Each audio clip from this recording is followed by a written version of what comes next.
Gold mine found in the newly made raceway of the sawmill recently erected by Captain Sutter on the American Fork. Gold has been found in considerable quantities.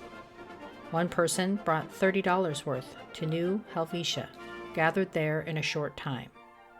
California, no doubt, is rich in mineral wealth. Great chances here for scientific capitalists. Gold has been found in almost every part of the country. B.R. Bucklew, The Californian, March 15, 1848. It was known that mines of the precious metals existed to a considerable extent in California at the time of its acquisition. Recent discoveries render it probable that these mines are more extensive and valuable than was anticipated. The accounts of the abundance of gold in that territory are of such an extraordinary character as would scarcely command belief were they not corroborated by the authentic reports of officers in the public service who have visited the mineral district and derived the facts which they detail from personal observation. James Polk, December 5th, 1848.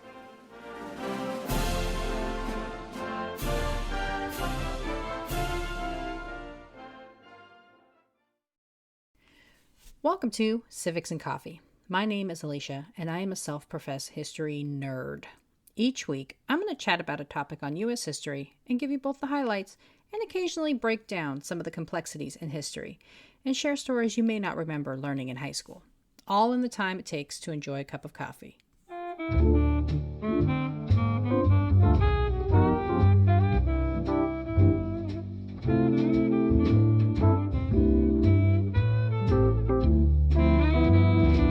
Hey everyone, welcome back.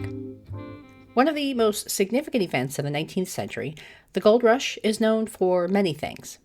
It helped put the California Territory on the fast track towards statehood, prompted thousands of individuals to flood the area in an effort to strike it rich, and forever altered the political and economic landscape of the area. But the gold rush also permanently scarred the surrounding environment, proved devastating for native tribes, and prompted significant backlash against the Chinese immigrants who sought to make a living for themselves.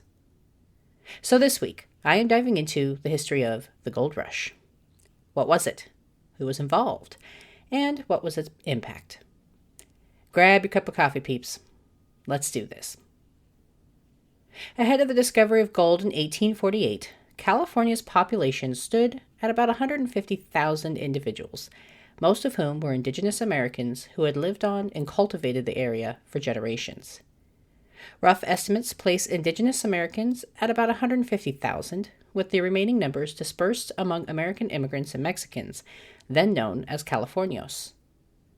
Swedish immigrant John Sutter knew that any new transplants to the territory would require materials to build things like homes and businesses, and he set about building a sawmill, hiring James Marshall to complete the job. On January 24, 1848, just days before the signing of the Treaty of Guadalupe Hidalgo on February 2nd, that would move the territory from Mexico to the United States' control, Marshall happened upon a discovery that would have significant consequences for both territory and country alike. Part of the mill's construction required rerouting water to wash away loose dirt and gravel. On that January morning, James Marshall, making his rounds and confirming the work went as expected, noticed shining flecks sitting along the riverbed. Upon further inspection, Marshall knew he had made the discovery of a lifetime: gold. He quickly shared the news with Sutter, and though the two tried to keep it secret, word spread about the mineral's discovery in the newly acquired territory. Despite being unable to keep the news under wraps, the rumors of the newly uncovered mineral spread slowly, at least throughout the continental United States. Given the limitations of the time, information took about 7 months to reach the eastern seaboard of the United States. Without a telegraph or any other technology to aid in rapidly transmitting messages, word of the mineral's discovery had to travel by sea, sailing around Cape Horn at the tip of South America before journeying towards the East Coast. However, once it was reported, the stories of discovery were initially met with a bit of skepticism within the United States. Several papers on the East Coast downplayed the discovery, Sure, the stories of gold just sitting and waiting to be plucked from the water were just too good to be true. However, other countries, such as Australia and China, received news much faster, in as little as 3 months. Less skeptical than their American counterparts, thousands of Chinese and Australian immigrants hopped on a ship and made the journey towards the California coast in search of gold, getting a jump on those living in the United States. The international immigrants who arrived ahead of the American gold seekers in 1849 became to be known as the 48ers. Any doubts or concerns about making the dangerous trek towards California in search of supposed riches was assuaged once President Polk confirmed the stories in an annual address to Congress. Polk, who had received confirmation from the military about the claims, shared this news in his message, a portion of which I read at the top of the episode. Feeling more secure in the potential to strike it rich, many Americans, predominantly young men, started preparing to move west. So, as 1849 dawned, people from across the country decided their fortunes, their futures, rested solely within the waterways of the California Territory. And, for the most part, they were correct. The initial digs for the lucrative mineral proved relatively easy, with many simply extracting the riches by dipping shallow pans into the water and sifting the dirt and silt from the heavier mineral gold sitting along the riverbed. In 1849, the first year of massive extrapolation, miners pulled $10 million from the earth. This was followed by $41 million in 1850, $75 million in 1851, and $81 million in 1852. Thousands of people entered the territory's borders to extract their piece of the massive cash cow that was gold mining. As mentioned, men made up the majority of those who journeyed to the West Coast. Nearly 140,000 individuals emigrated to the territory between 1849 and 1854. This number includes international migrants, as men from countries like Australia, China, and Hawaii also flooded in. And despite the undercurrent of anti-Chinese sentiment brewing, they were mildly tolerated, at least in the beginning, due to the sheer volume of resources available for extraction. What was in short supply? Women.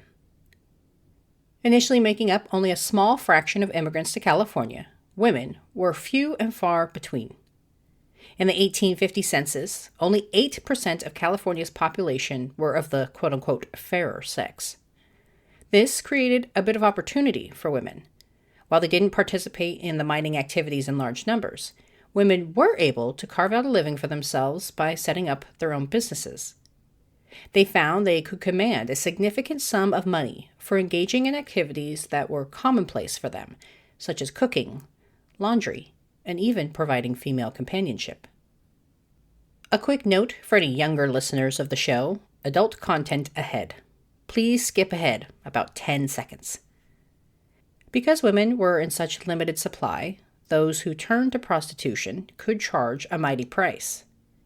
Those who previously were unable to extract much payment in other cities suddenly found they could set their price, and men had little choice but to pay. Gambling dens and brothels were common in the early California territory, and women from all walks of life offered their services. Women also worked as singers, entertainers, cooks, and boarders, which, given the relative dearth of women available to fulfill the societal roles, provided an opportunity for them to earn their own small fortunes outside of the mines. Luzina Wilson is one such woman who managed to make a living out of turning societal expectations into a lucrative cash business. Without many women available to do things like cooking and cleaning, Wilson was able to demand significantly higher fees for her cooking services, such as charging $10 for a freshly baked biscuit.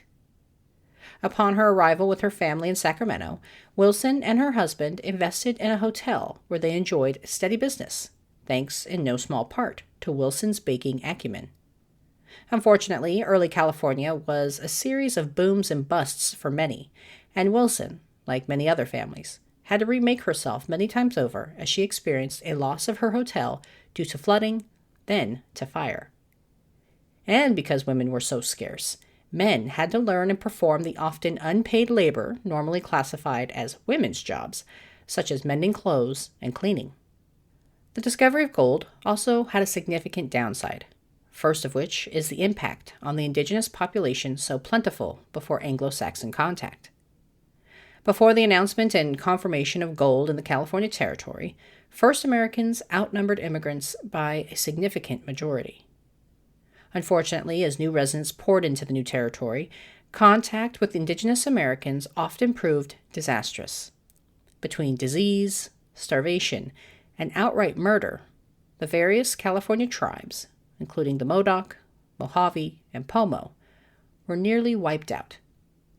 In his analysis of the period, historian Brendan C. Lindsay asserts the immigrants and governmental structure created in the new territory laid the groundwork for the eventual genocide of first Americans. But Native Americans weren't the only target.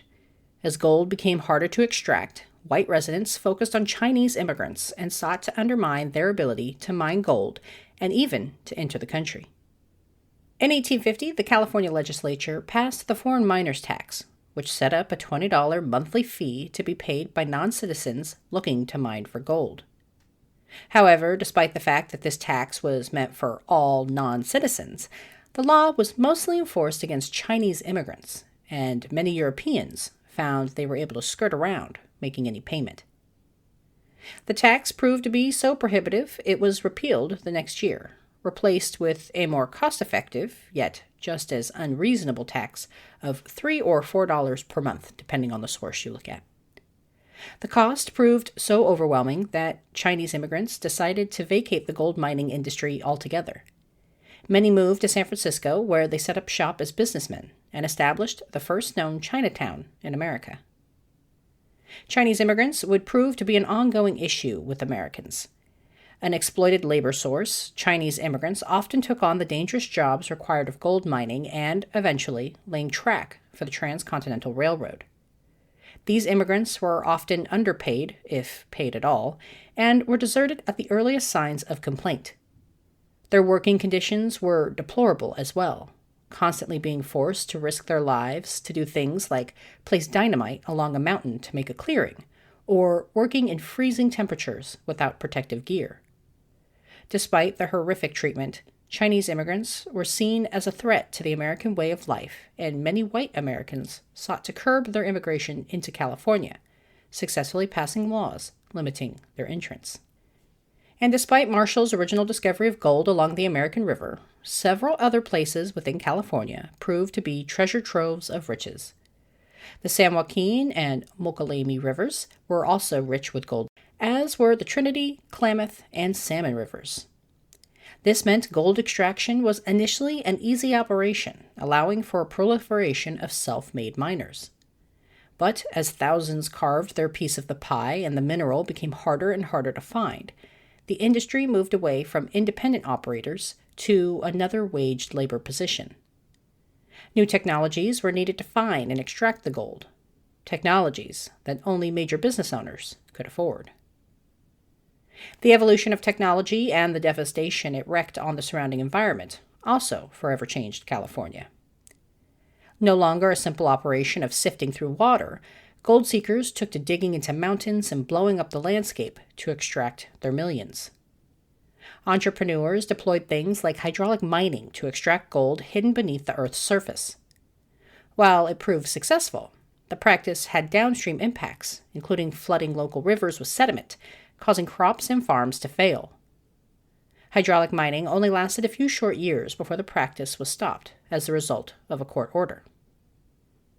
As mentioned in the intro to the episode, the discovery of gold also put the territory on the road towards statehood much faster than normal.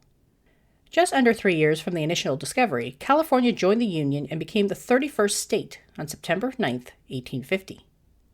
While mining for gold proved to be a blip in California's history, the potential for striking it rich had much longer staying power, prompting thousands of immigrants to continue to funnel into the newly minted state's borders. Immigration peaked in 1852 as 62,000 individuals, 20,000 of them Chinese, arrived to hopefully strike it rich and stake a claim on California gold. The massive influx in immigration also helped put places like San Francisco on the map. Previously a sleepy coastal town known as Yerba Buena, The gold rush helped remake the area into one of the busiest ports on the West Coast. The importance of San Francisco was confirmed as planners began mapping out the Transcontinental Railroad and marking the city as an endpoint. The population spurt also proved consequential in the development of other towns, including the current capital, Sacramento. According to historian Malcolm J. Rohrberg, this large influx of residents also served to Americanize the territory, which helped secure its rapid advancement towards statehood. For example, Arizona, which was acquired at the same time as California, wouldn't become a state until several decades later in 1912. One of the most consequential moments in United States history, the gold rush has a nuanced legacy. While it prompted new industries and further economic growth opportunities for women, it also had devastating consequences for the surrounding landscapes, Native Americans, and Chinese immigrants, all in the quest to become self-made millionaires. If you've been enjoying the show, please consider a rate and review. There are so many options available to you these days, from Spotify to Good Pods, Apple Podcasts to Podchaser. Your 5-star reviews help get the show out there to the masses and, of course, always make me smile. If you're feeling loose with your cash, you can help fund this here podcast with a donation through Buy Me a Coffee. A big thank you goes out to Joanne, who recently supported the show. Her donation, and those like it, go to things like hosting fees and source material to make this show what it is. I am so thankful for your continued support. Thank you. Thanks, peeps. I'll see you next week. Thanks for tuning in, and I hope you enjoyed this episode of Civics and Coffee. If you want to hear more small snippets from American history, be sure to subscribe wherever you get your podcasts. Thanks for joining me, and I look forward to our next cup of coffee together.